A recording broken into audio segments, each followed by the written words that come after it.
اللہ اکبر لا الہ الا اللہ واللہ اکبر وللہ الحمد۔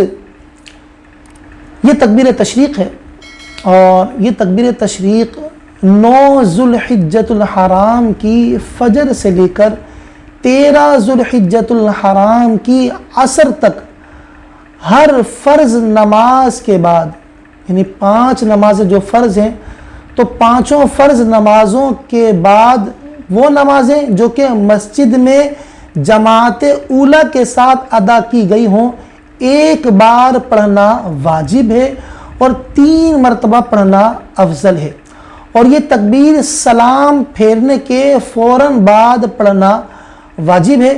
ہمیں چاہیے کہ اس واجب پر ہم لازمی عمل کریں۔ وما علیہ الا البلاغ المبین۔